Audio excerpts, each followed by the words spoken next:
Hello, SEO Pros. In this tutorial, we shall learn what are the types of anchor text.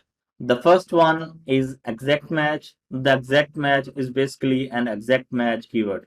For example, your keyword is link building, then the exact match anchor text would be link building.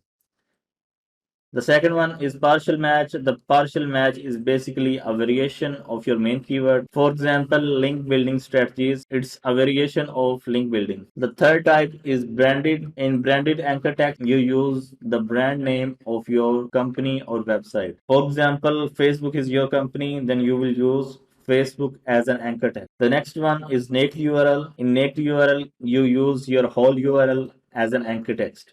The next one is generic.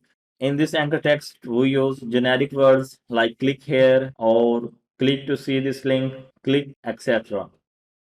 The next one is images. In image anchor text, the Google will use alt attribute as an anchor text. Thanks for watching.